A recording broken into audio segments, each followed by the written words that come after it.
Existem umas palavras que quando a gente já diz às outras pessoas, elas sempre têm alguma coisa a dizer sobre elas. E uma dessas palavras é a educação. Talvez porque todos nós somos educadores de alguma forma e também fomos educados. Mas se a gente chegar para essas pessoas e tentar se aprofundar no assunto e perguntar, por exemplo, o que é educação? Quais são os objetivos da educação? Aí começa a complicar e a gente percebe que não está muito bem claro quais são esses conceitos na cabeça das pessoas. Eu sou o professor Lino e hoje nós vamos falar exatamente sobre isso. Quais são os objetivos da educação? Vamos lá? O objetivo da educação é promover o desenvolvimento integral do indivíduo. Para nós, professores e professoras, para nós da área da educação, este indivíduo é o nosso aluno. Então nós poderíamos dizer o seguinte, que o objetivo da educação é promover o desenvolvimento integral do nosso aluno. É a mesma coisa, só que dita com outras palavras. Então nós estamos encarando o nosso aluno como um indivíduo. E isso já é muito importante, essa perspectiva. O Jung, por exemplo, ele usa o termo individuação, que considero como sinônimo para o desenvolvimento integral do indivíduo. Eu gosto muito desse termo individuação, porque ele traz, o Jung desenvolveu muitas particularidades desse processo de desenvolvimento integral, né? Minúcias desse desenvolvimento integral. Então dá para você ver com mais detalhes quais seriam os componentes, os processos que fazem parte desse processo de individuação de desenvolvimento integral. Então, o Jung fala o seguinte em relação à individuação, abre aspas, a individuação em geral é o processo de formação e particularização do ser individual, e em especial é o desenvolvimento do indivíduo psicológico como ser distinto do conjunto, da psicologia coletiva, fecha aspas. Você veja que o Jung, como médico psiquiatra, como idealizador da psicologia analítica, ele usa uma nomenclatura, uma linguagem mais da área médica, da área da psicologia, que nem sempre é diretamente compatível ou tem a sua correspondência na área da educação. Então, para que haja uma comunicação eficiente entre essas áreas a área médica, a área da psicologia, a área da educação, nós precisamos decodificar esse linguajar, esses conceitos, né? Esses significados de uma área para a outra, para que a gente fique com conhecimento, com os conceitos de uma forma mais límpida, né? Mais coerente, que seja mais fidedigna entre uma área e outra. E a gente não corra o risco de repente, por fazer uma decodificação não tão eficiente, nós acabemos tendo uma intervenção na área de educação equivocada, baseada numa referência da área da medicina ou da área da educação, que são áreas que andam sempre bem próximas uma da outra. Mas a gente precisa fazer essa decodificação bem clara. E nós temos uma linguagem da educação própria da educação, que nós estamos mais acostumados a ela. Por exemplo, aqui nós vemos aqui em relação ao objetivo da educação, uma citação aí das diretrizes curriculares nacionais gerais de educação básica, que é um documento do MEC, que diz o seguinte: a educação deve proporcionar o desenvolvimento humano na sua plenitude, em condições de liberdade e dignidade, respeitando e valorizando as diferenças. Então está falando a mesma coisa. Ele está falando aqui em desenvolvimento humano na sua plenitude. Nós falamos no início desenvolvimento integral do indivíduo. O Jung fala em individuação. Então nós estamos falando da mesma coisa, mas com uma linguagem diferenciada e muitas vezes numa perspectiva diferente uma coisa da outra. Mas nós estamos falando do mesmo conceito, do mesmo processo. Para que a gente desenvolva um pouco mais esse conceito de desenvolvimento integral do indivíduo, que é o objetivo da educação, né? Nós vamos usar aqui um pouquinho dos conceitos que tem nesse livro aqui, que é um livro coordenado, né? Feito por uma comissão, coordenado por Jacques Delors, que é um relatório para a Unesco da Comissão Internacional sobre Educação para o Século XXI, né? Que eles deram o nome aqui de Educação Tesouro a Descobrir. Então aqui, numa linguagem mais da área da educação, estabeleceu-se 4 eixos como objetivo da educação, que seriam aprender a conhecer, aprender a fazer, aprender a viver juntos, ou aprender a viver com o outro, e aprender a ser. Então ele fala aqui desses 4 tópicos. Aprender a conhecer. Abre aspas. Esse tipo de aprendizagem, que visa não tanto a aquisição de um repertório de saberes codificados, mas antes o domínio dos próprios instrumentos do conhecimento, pode ser considerado simultaneamente como um meio e como uma finalidade da vida humana. Então, o que ele está querendo dizer aqui? Que é muito interessante. Aprender a conhecer não se restringe a ficar conhecendo o que já se sabe sobre as coisas, sobre esse conhecimento organizado, né, conteúdos, né, de disciplinas, de matérias, não é só isso. Também faz parte, mas aqui, antes, os próprios instrumentos do conhecimento. Então, nós diríamos aí que quando nós estamos aprendendo alguma coisa, algum conhecimento específico de uma área, nós, ao mesmo tempo, nós estamos exercitando, estamos desenvolvendo faculdades psíquicas que participam da elaboração, da absorção, da integração, assimilação desse conhecimento. Então, quando eu estou aprendendo alguma coisa, seja ela qual for, eu estou desenvolvendo também, por exemplo, o pensamento, a sensação, a intuição, o sentimento, a criatividade, a memória, o processo cognitivo, né? Tudo isso desenvolvendo sinapses cerebrais, todo um processo, né? Todo um complexo processo de aprendizagem está sendo ativado. E quando ele está sendo ativado, ele está se desenvolvendo. Ele vai se aprimorando, vai se exercitando. Então, aqui que é muito importante aprender a conhecer, não é ficar recebendo conhecimento e absorvendo somente conhecimento, como se fosse um arquivo de computador que você vai colocando coisas lá dentro. O próprio processo, o próprio indivíduo, enquanto na sua dimensão física, na sua dimensão psíquica, ele está se desenvolvendo no exercício do aprendizado. Ele está aprendendo alguma coisa, mas ao mesmo tempo está se desenvolvendo enquanto aprende. Então ele fala assim, como um meio e como uma finalidade. Então, isso aqui faz muita diferença quando a gente tem como objetivo o desenvolvimento integral do indivíduo. Então, como você vai ensinar uma disciplina, matemática, geografia, história, nessa perspectiva que nós estamos falando, ela só vai fazer sentido se ela estiver favorecendo o desenvolvimento integral do indivíduo.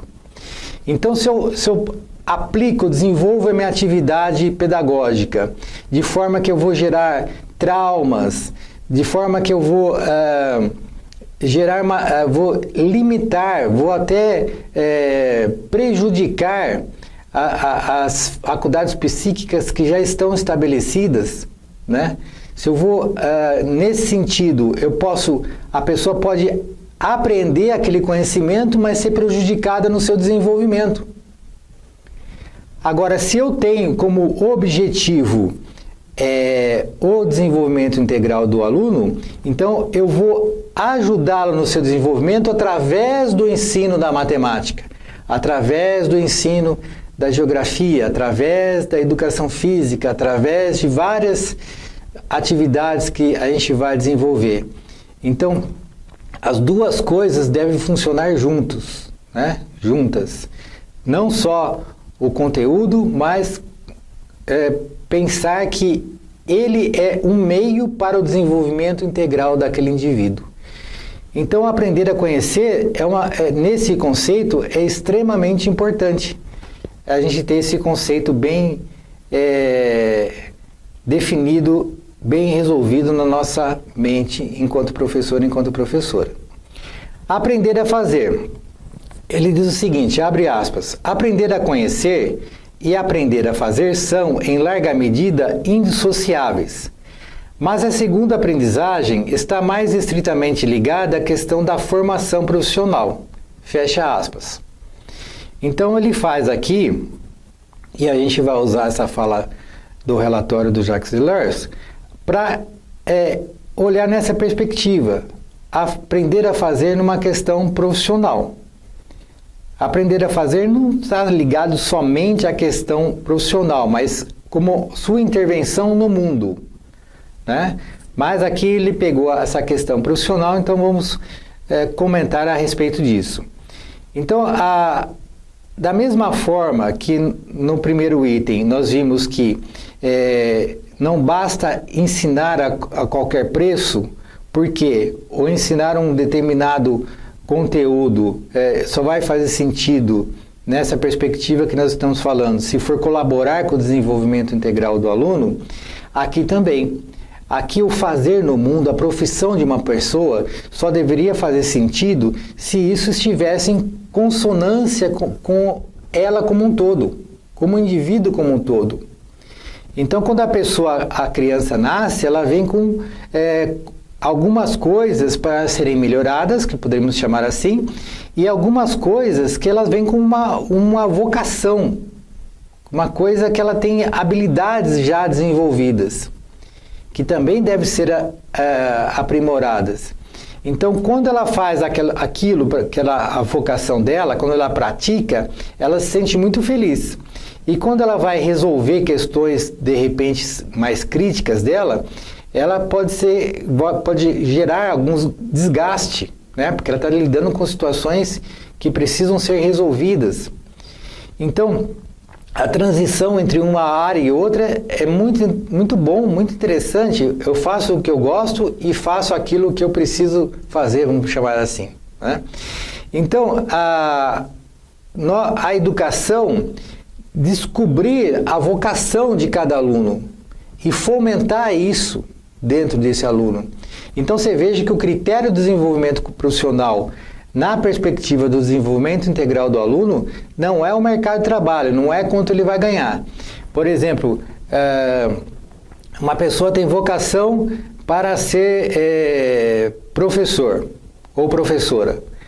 Daí fala, mas aí ganha pouco, então não vou ser professor ou professora, vou fazer uma outra coisa que ganha mais. E vai ser infeliz na outra área. Ou qualquer exemplo aí, de pessoa que não está atuando profissionalmente na área que é a sua própria vocação. Ela vai se sentir infeliz, né? Ela não vai conseguir se desenvolver na sua plenitude. Então, em termos de desenvolvimento integral do aluno, isso não é bom.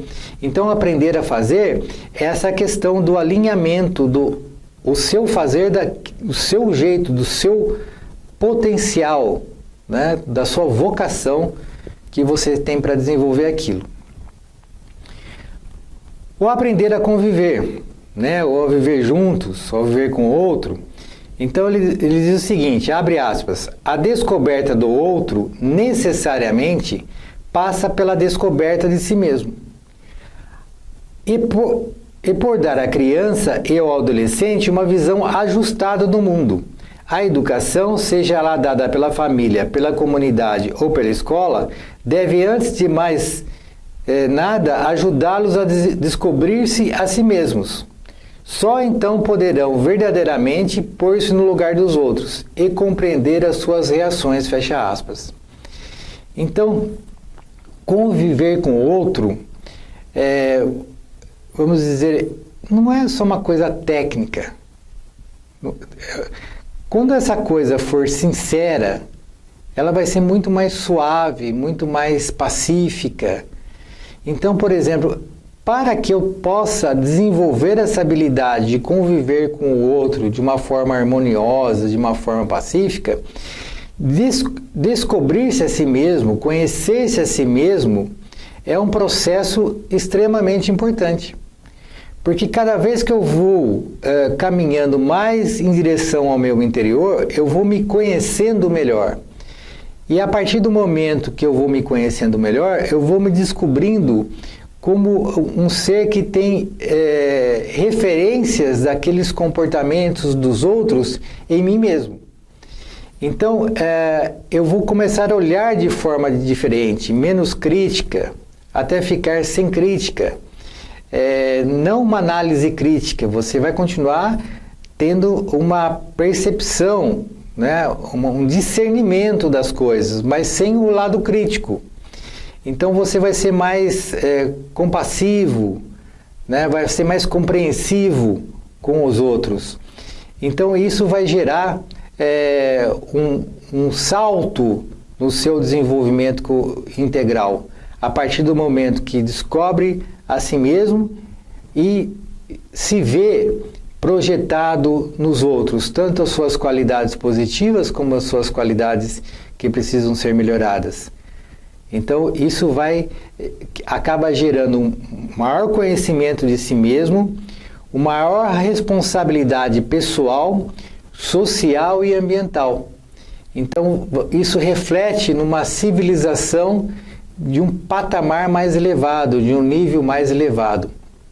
Então, aprender a conviver é um dos aspectos extremamente importantes do processo de educação. Aprender a ser. Vamos ver o que ele fala aqui. Abre aspas.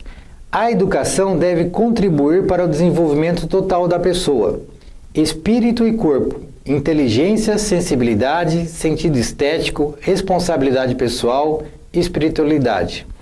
Todo ser humano deve ser preparado, especialmente graças à educação que recebe na juventude, para elaborar pensamentos autônomos e críticos e para formular os seus próprios juízos de valor, de modo a poder decidir por si mesmo como agir nas diferentes circunstâncias da vida. Então aqui o aprender a ser é o que alinhava, que coloca todos os outros três eixos em consonância, em um processo sistêmico, em um processo de totalidade, né, em sinergia um com o outro. Então tudo isso leva a um aprender a ser, a gente descobrir que nós somos um ser que está se expressando através de um corpo, através de uma personalidade e que está tendo experiências neste mundo. Então essa perspectiva de dentro para fora é extremamente importante. A gente aprender a ser. Nessa perspectiva, nós podemos dizer assim que nós não somos um corpo com um espírito, como foi falado aqui, mas nós somos um espírito que está se expressando através de um corpo. Então isso faz toda a diferença. Esse espírito se expressando através de um corpo e de uma personalidade, né? Que são essa duplinha aí que nos fazem visíveis, vamos chamar assim, e que nos dão condições de estar compartilhando a vida nesse nosso planeta, nesse nosso mundo. Então, espero que você tenha gostado aí da nossa explanação. Se você gostou desse nosso infográfico aqui, ele está à disposição no nosso site, basta você acessar lá e baixar, se você quiser ter ele em mãos para dar uma olhadinha, para estar refletindo sobre, com uma visão mais ampla aí na mão, ele está à sua disposição, tá ok? Te convido a se inscrever no nosso canal. Se você gostou, peço que dê um like aí no nosso vídeo e faça seus comentários, que é sempre bem-vindo. A gente está aí refletindo sobre essas questões da educação. Tá ok? Muito obrigado e até a próxima.